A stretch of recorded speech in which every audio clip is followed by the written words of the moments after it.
और student matrix का revision करते हैं बहुत ही जल्दी। तो सबसे पहले बात करें तो मैट्रिक्स होता है रेक्टेंगुलर अरेंजमेंट mn नंबर्स का होता है, जैसे कि आपके यहां पर दिखाया गया है। आपको रो और कॉलम का बताइए बेटा, ये वाली आपकी रो होती है और ये कॉलम होती है। अगर मैं बात करूं उसके बाद स्क्वायर मैट्रिक्स में अगर मैं बात करूं तो नंबर ऑफ रोज और नंबर ऑफ कॉलम क्या हो जाते हैं, सेम हो जाते हैं। और जहां पर कुछ प्रॉपर्टीज आपको ध्यान रखनी होगी, जैसे डिटरमिनेंट, वैसे स्क्वायर मैट्रिक्स का डिटरमिनेंट डिफाइन होता है, अगर कोई भी कांस्टेंट होगा तो अगर उसको बाहर लाओगे तो लैम्डा की पावर n हो जाएगा, जहां पर n क्या है, ऑर्डर है। और मल्टीप्लिकेशन की बात करें तो यहां पर सिर्फ रो बाय कॉलम ही मल्टीप्लिकेशन पॉसिबल होता है। और रो बाय कॉलम ये एग्जिस्ट भी कब करेगा, जैसे a इंटू बी एग्जिस्ट कब करेगा, जब बेटा a के अंदर कॉलम इक्वल हो किसके अंदर, जो b के अंदर नंबर ऑफ रोज के। तो number of column in a should be equal to number of rows in b। जब ये ऐसा होगा तभी आपके पास a भी पॉसिबल होगा, a भी पॉसिबल होगा। उसके बाद मैं बात करूं कैरेक्टरिस्टिक इक्वेशन की, तो ये जो ये हमारे पास होता है इसको तो हम बोलते हैं कैरेक्टरिस्टिक पॉलिनोमियल, और जो ये इक्वेशन आती है हमारे पास इसको बोलते हैं कैरेक्टरिस्टिक इक्वेशन। और इसके लिए आपको कुछ ध्यान भी रखना है, जैसे आपका ट्रेस ऑफ a होता है ना, वो सम ऑफ रूट हो जाता है कैरेक्टरिस्टिक इक्वेशन के, और डिटरमिनेंट ऑफ a होता है वो प्रोडक्ट ऑफ रूट हो जाता है कैरेक्टरिस्टिक इक्वेशन के। साथ के साथ हर एक मैट्रिक्स अपनी कैरेक्टरिस्टिक इक्वेशन को सेटिस्फाई करता है। और उसके अलावा आपको यह भी ध्यान होना चाहिए, अगर दो ऑर्डर का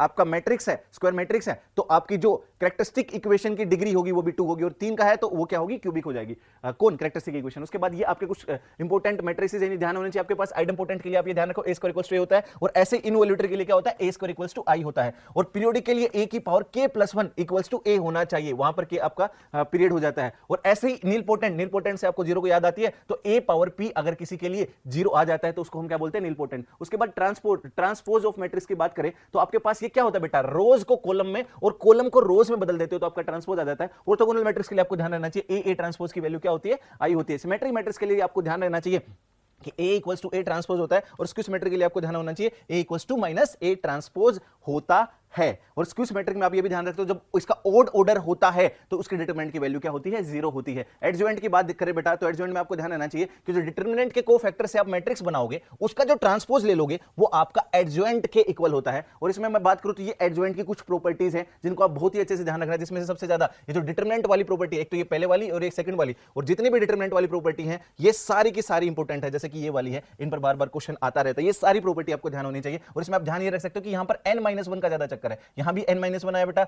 यहां भी n-1 आया, और वहां पर भी n-1 का होल स्क्वायर है। उसके बाद मैं बात करूं तो इनवर्स की, इनवर्स एग्जिस्ट तभी करेगा जब आपके डिटरमिनेंट की वैल्यू नॉन जीरो हो। तो इनवर्स की बात करें तो सबसे पहले a इनवर्स क्या होता है बेटा, एडजॉइंट ऑफ a अपॉन में डिटरमिनेंट होता है, यूनिक इनवर्स होता है। और ये हमारे पास इनवर्स की भी कुछ प्रॉपर्टीज हैं, आपको सारी की सारी बहुत ही अच्छे से पता होनी चाहिए, जैसे कि a b इनवर्स क्या होता है, b इनवर्स a इनवर्स हो जाता है। a इनवर्स का इनवर्स लोगे तो बेटा आपके पास a हो जाता है। और अगर डिटरमिनेंट वैल्यू की बात करें तो a इनवर्स की, तो आपके पास वो 1 अपॉन डिटरमिनेंट हो जाती है। ये आपने देखा मैट्रिक्स का रिवीजन। ऐसे ही रिवीजन आपको किसी और चैप्टर का चाहिए तो कमेंट्स में उस चैप्टर का नाम लिखें।